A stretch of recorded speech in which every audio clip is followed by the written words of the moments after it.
അടിമാലി ഗ്രാമപഞ്ചായത്ത് പരിധിയിൽ വരുന്ന ഉയരവിളക്കുകളുടെ അറ്റകുറ്റപ്പണികൾ വൈകാതെ നടത്തുമെന്ന് ഗ്രാമപഞ്ചായത്ത് വൈസ് പ്രസിഡന്റ് അനസ് ഇബ്രാഹിം പറഞ്ഞു.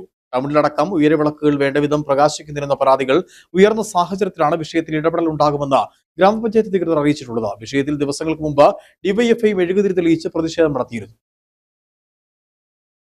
അടിമാലി ടൗണിലടക്കം സ്ഥാപിച്ചിട്ടുള്ള ഹൈമാസ്റ്റ് ലൈറ്റുകൾ വേണ്ടവിധം പ്രകാശിക്കുന്നില്ലെന്ന പരാതി ഏതാനും നാളുകളായി നിലനിൽക്കുന്നുണ്ട്. രാത്രികാലത്ത് വിനോദസഞ്ചാരികളടക്കം വന്നുപോകുന്ന ടൗണിനെയും പരിസര പ്രദേശങ്ങളെയും പ്രകാശപൂരിതമാക്കണമെന്ന ആവശ്യവും ശക്തമാണ്. ഈ സാഹചര്യത്തിലാണിപ്പോൾ വിഷയത്തിൽ ഗ്രാമപഞ്ചായത്ത് അധികൃതരുടെ പ്രതികരണം ഉണ്ടായിട്ടുള്ളത്. പഞ്ചായത്ത് പരിധിയിൽ വരുന്ന ഉയരവിളക്കുകളുടെ അറ്റകുറ്റപ്പണികൾ വൈകാതെ നടത്തുമെന്ന് ഗ്രാമപഞ്ചായത്ത് വൈസ് പ്രസിഡന്റ് അനസ് ഇബ്രാഹിം പറഞ്ഞു. ഇതുമായി ബന്ധപ്പെട്ട ജോലികൾക്ക് ഉടൻ തുടക്കം കുറിക്കുമെന്നും പഞ്ചായത്ത് അധികൃതർ വ്യക്തമാക്കി. അടിമാലി ഗ്രാമപഞ്ചായത്തിന്റെ വിവിധ പ്രദേശങ്ങളിൽ സ്ഥാപിച്ചിട്ടുള്ള ഹൈമാസ്റ്റ് ലൈറ്റുകൾ ചിലതൊക്കെ നാഷണൽ ഹൈവേയുടെ വർക്കുകൾ മൂലം നമ്മൾ അഴിച്ചു വെച്ചിരുന്നു.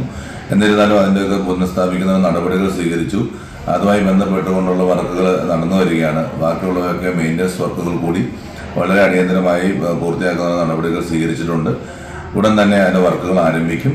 അതോടൊപ്പം തന്നെ സ്ട്രീറ്റ് ലൈറ്റിൻ്റെ മെയിൻ്റനൻസ് വർക്കുകളും വന്യമൃഗശല്യം നേരിടുന്ന മേഖലപ്രദേശങ്ങളിലൊക്കെ സ്ട്രീറ്റ് ലൈറ്റുകളും അതുപോലെ തന്നെ മിനിമാസ്റ്റ് ലൈറ്റുകളും സ്ഥാപിക്കുന്നതിനുള്ള നടപടികളും ഗ്രാമപഞ്ചായത്ത് സ്വീകരിച്ചു വരികയാണ്. ഹൈമാസ്റ്റ് ലൈറ്റുകൾക്ക് പുറമെ പഞ്ചായത്ത് പരിധിയിലെ വിവിധയിടങ്ങളിലെ മിനിമാസ്റ്റ് ലൈറ്റുകളും വേണ്ടവിധം പ്രകാശിക്കാത്തവയുണ്ട്. ദേശീയപാത നവീകരണവുമായി ബന്ധപ്പെട്ട് ചിലയിടങ്ങളിലെ ഉയരവിളക്കുകൾ താൽക്കാലികമായി നീക്കം ചെയ്തിട്ടുണ്ട്. ഉയരവിളക്കുകളുടെ അറ്റകുറ്റപ്പണികളുമായി ബന്ധപ്പെട്ട് ദിവസങ്ങൾക്ക് മുമ്പ് ഡിവൈഎഫ്ഐ മെഴുകുതിരി തെളിയിച്ച് പ്രതിഷേധം നടത്തിയിരുന്നു.